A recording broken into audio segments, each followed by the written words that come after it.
For those of you who do not know me, I'm Metma again. Thank you. And I would love to thank all my Sunday school teachers in giving me this opportunity to come here and spread the good news to all of you today. And what I've learned about Christ and what I'm still learning about Him is because of my Sunday school. And I thank all of them for that. And let's pray before we start. So the message will touch each and every one of you here, and you will not be disturbed by anything. Let us pray. Thank you, Lord, for this beautiful time, Lord, you have given us, Lord. Thank you, Lord, for this beautiful moment of prayer, of worship that you have given us. Help us not to be disturbed by anything, and help us to look straight to your word, Father God. In Jesus' name, amen. I'll be talking to you about how Jesus claims himself to us. And our Bible verse today will be on John chapter 8, verses 48 to 59. John chapter 8, verses 48 to 59. The story talks to us about how Jesus claims himself in front of the Jews. And he was to say that he was not a demon-possessed person, and that anyone who keeps his word would not taste death, and how he has seen Abraham. And because of the Jews' human nature, they did not believe in Jesus. Instead, they kept on questioning him on how he had seen Abraham before he was not even 50 years old. And how could they not taste death by keeping God's word when Abraham and all the prophets have faced death? So let's read our Bible passage. The claims of Jesus about himself. The Jews answered him, "Aren't we right in saying that you are a Samaritan and demon-possessed?" "I am not possessed by demons," said Jesus, "but I honor my Father, and you dishonor me. I am not seeking glory for myself, but there is one who seeks it, and he is the judge. I tell you the truth, if anyone keeps my word, he will never see death." At this, the Jews exclaimed, "Now we know that you are demon-possessed. Abraham died, and so did the prophets. Yet you say that if anyone keeps your word, he will never taste death. Are you greater than our father Abraham? He died, and so did the prophets. Who do you think you are?" Jesus replied, "If I glorify myself, my glory means nothing. My Father, whom you claim as your God, is the one who glorifies me. Though you do not know him, I know him. If I said I did not, I would be a liar like you. But I do know him and keep his word. Your father Abraham rejoiced at the thought of seeing my day. He saw it and was glad." "You're not yet 50 years old," the Jews said to him, "and you have seen Abraham?"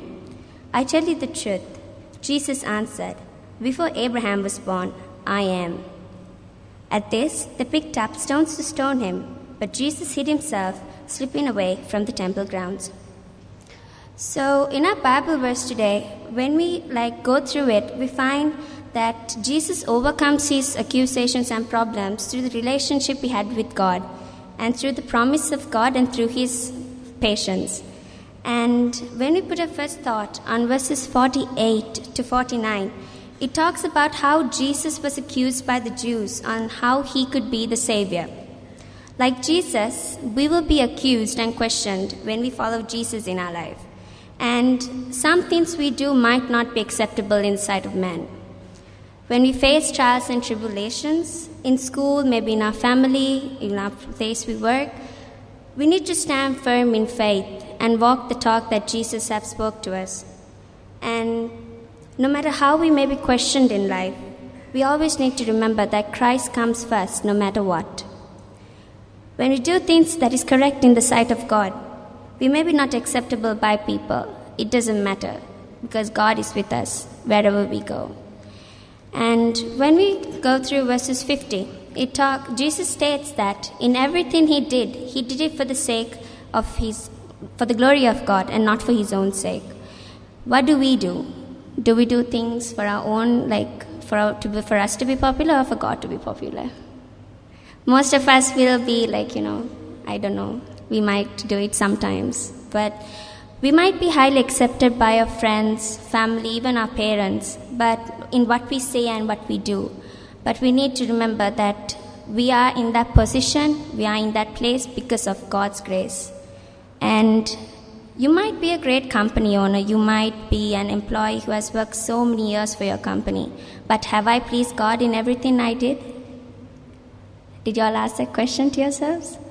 So, as much as we gain high recognition in life, we must learn to be more humble and down to earth to God and glorify His name. Jesus, being God's Son, He was humble and He did everything for God's glory in what He said and did. When we go through verses 51 to 53, it states, I tell you the truth, if anyone keeps my word, he will never see death. What kind of death do you think Jesus is referring to? What kind of death do you think that the Jews was referring to? It was totally not the same. And Jesus was actually referring to eternal life with God, while the Jews was referring to natural life and death in this world. Those who come into relationship with Christ, although they live here and die, they will never lose their relationship with God, because they will find their place in heaven and be with Him forever. And one day, every one of us will have to face death. But have you all asked your questions to yourself? What happens after that? Jesus said that I'm the way, the truth, and the life. No one comes to the Father except through me. And so through this Bible verse, we find that Jesus is the only way to heaven. And He's the only way that we will not taste eternal death. When we see the last few verses, verses 54 to 59, it talks to us about how Jesus walked away after He has communicated with the Jews. And when the Jews took stones to stone Jesus, He just walked away because He had completed what He has done. He didn't go to argue. He was so humble and He just walked away. Like Jesus, we will face tough times in life. We will face trials and tribulations because of who we are and what we believe in. We will never think that we will ever face this problem, but it's because of Satan. It's because Satan wants to put you down. And we should remember that we should always start a prayer as long as when we face problems. God didn't want to give you any problems. He just wanted to guide you. And Satan puts weird thoughts in our mind saying that, I know you're going to go down in this, but God wants to tell you, you'll be risen up through this problem. And just look who's seated right next to you. Isn't it God? He wanted to remind you that no matter where you go, no matter where you went, and wherever you will be going, He's always with you. And I would like to share a small story on the power of prayer. This will be our weapon against Satan. Push.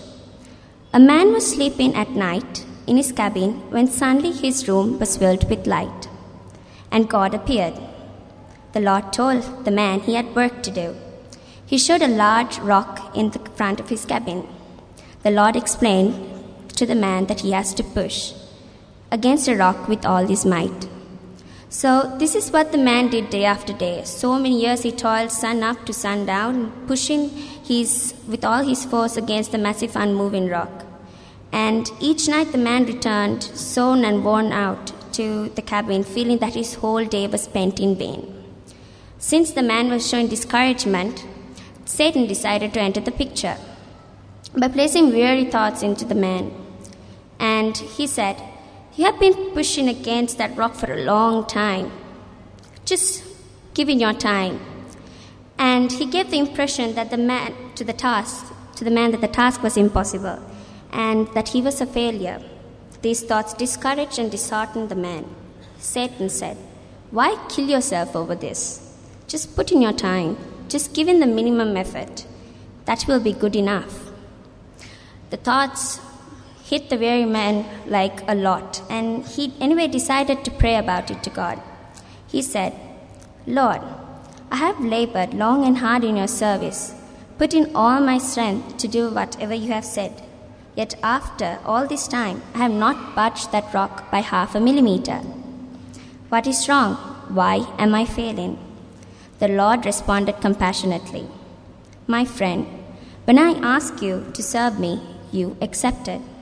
I told you that your task was to push against the rock with all your might, which you have done. Never once did I mention you that I expected you to move it. So your task was to push. Now you come to me with all your strength spent, thinking that you have failed. But is that really so? Look at yourself, your arms strong and muscled, your back sinewy and brown. Your hands have collapsed from the constant pressure, and your legs have become massive and hard. Through opposition, you have grown so much, your abilities now surpass, which you used to have. Yet you haven't moved the rock. But your calling was to be obedient, and to push, to exercise your faith and trust in my wisdom. This you have done. I, my friend, will now move the rock. So at times, when we hear a word from God, we tend to disagree and intellect on what He wants, when actually what God really wanted was simple obedience and faith in Him. So by all means, exercise the faith that move mountains, but always remember God's the only one who can move mountains. When everything seems to go wrong, push. When the job gets you down, push. When people don't react the way you think they should, push. When your money is short and the bills are due, push. When people just don't understand you, push. Anyone knows what that means? Pray until something happens.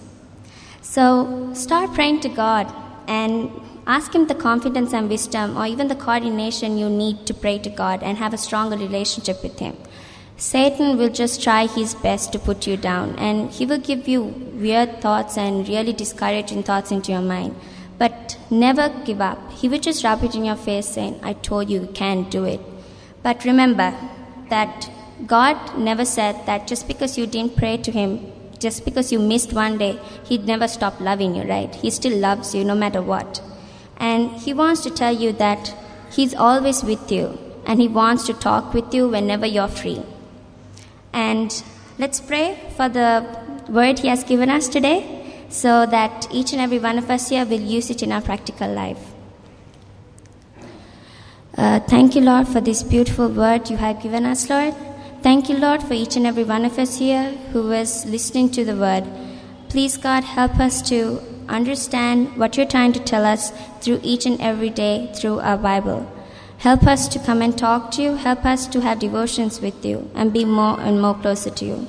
In Jesus' name I pray. Amen. Thank you, and God bless you all. We've got some substitute preachers here now. It's worth it all. I was just sitting there and thinking about how good God is and the wonderful work that our Sunday school teachers do. Week after week, I should really say day after day, because there's a lot of preparation and work that goes behind everything that happens on Sunday. But as I was listening to Mehta, I was thinking of the millions of children around the world and even in our own country who don't have the opportunities to hear the gospel, who don't have a proper meal during the day, who don't have opportunities to go to school, whose parents are a problem, and who are denied basic human rights. There are millions of them, billions in our world and in our nation. And our hearts should break for the things that break the heart of God. Let's spend a minute or two right now. Pray for the children in our nation, the dispossessed, the powerless, the hungry, the brutalized, the abused, and those who do not have an opportunity to hear the wonderful words of life. We have seen some beautiful children. Children are beautiful, but their surroundings are not so. Let's just for a moment lift them up in prayer. You pray right where you are. And if you can think of some children whom you know about, visualize them and lift them before the Lord in prayer right now.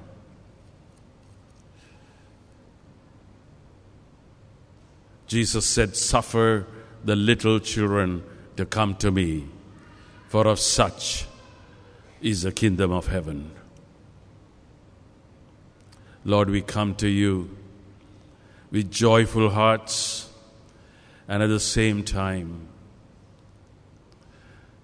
with a deep concern and love for those who do not have what we have. We pray for the billions of children in this world at this time, even in our own country and in our own city, who don't have anything that they need, and most of all, haven't had the opportunity to hear the wonderful words of life. Lord, we ask that you will raise up laborers, you will raise up workers, raise up people who will go to the highways and byways and share your good mercy and power and love. And help us to be a part of that. Even though we cannot do much, help us to do the little we can faithfully to the very end of our lives. In Jesus' name, amen.